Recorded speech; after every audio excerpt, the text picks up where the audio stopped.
नमस्कार, मी सुजातास किचनमध्ये आपले स्वागत। आज आपण रेशनच्या तांदळापासून मऊ लुसलुशीत जाळीदार इडली कशी बनवायची ते पाहणार आहोत। 3 ग्लास तांदूळ घेतलेले आहेत मी 1 ग्लास उडीद डाळ घेतलेली आहे। ते आपण आता 2 ते 3 पाण्याने स्वच्छ धुवून घेऊया। बघा, आपण स्वच्छ धुवून घेतले तांदूळ आणि डाळ। आता आपण तांदूळ बुडेल पाणी टाकूया।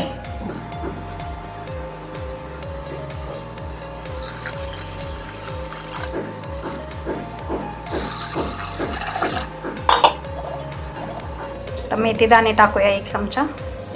मेथी दाण्यामुळे मेथी गरम असते ना, त्यामुळे पीठ आंबवण्यास मदत होते। आता हे 5 ते 6 तास आपण असंच भिजत ठेवूया।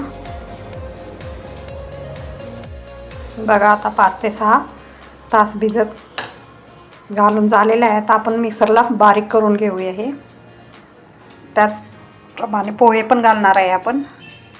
3 ग्लास तांदूळ घेतलेले आहे, अर्धा ग्लास पोहे घ्यायचे। तर हे बारीक होईपर्यंत पोहे भिजतात। जास्त पण असं बारीक करायचं नाही, जास्त जाड ठेवायचं नाही, असं रवाळ थोडंसं ठेवायचं इडलीसाठी। तर आपण ते बारीक करून घेऊ मिक्सरला। बघा, अशा पद्धतीने आपलं पीठ बारीक करून झालेलं आहे। आता आपण ते एकसारखं पीठ मिक्स करून घेऊया।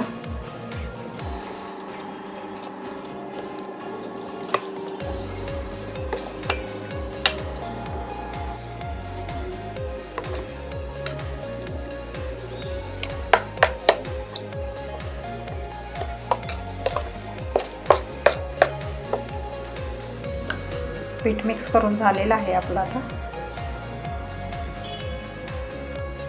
तर रात्रभर आपण असेच पीठ फर्मेंट व्हायला ठेवणार आहे। बघा, आपलं पीठ कसं फर्मेंट झालेलं आहे। आता आपण इडल्या करून घेऊ। आता आपण ब्रशनं तेल लावून घेऊया इडली प्लेटला।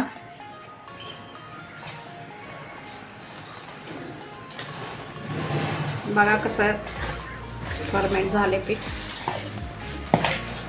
मीठ टाकूया आपण।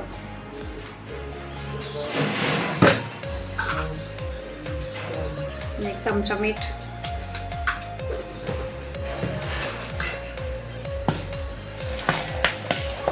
आता पीठ मिक्स पीठ करून घेऊया मीठ घातल्यामुळे।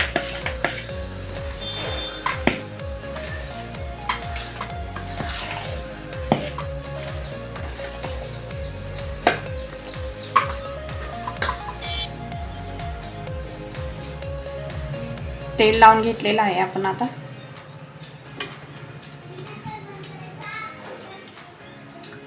आपण इडलीच्या प्लेटमध्ये इडल्या टाकून घेऊ।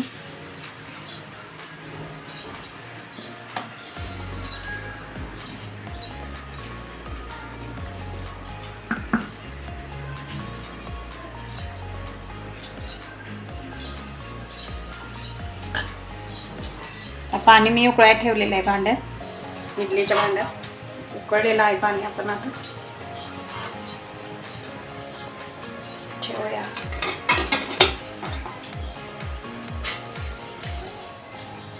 आता आपण 10 ते 15 मिनिटं भिजायला ठेवू इडल्या।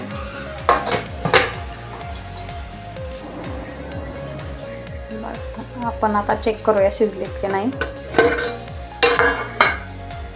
बघा कसे छान फुगले, शिजले। तर गॅस बंद करूया आपण।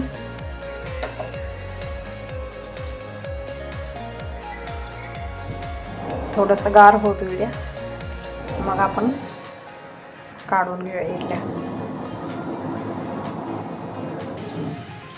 आता एका वाटीत थोडंसं पाणी घ्यायचं, गार पाणी।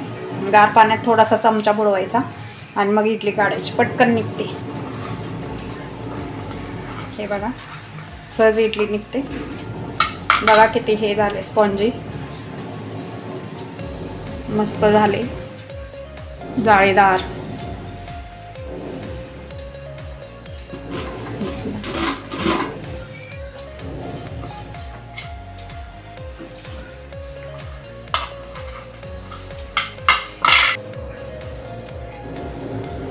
अशा पद्धतीने आपल्या सर्व इडल्या बनवून झालेल्या आहेत. बघा तर आपलं इडली सांबार तयार आहे. अशाच नवीन नवीन रेसिपीसाठी लाईक करा, सबस्क्राईब करा. धन्यवाद.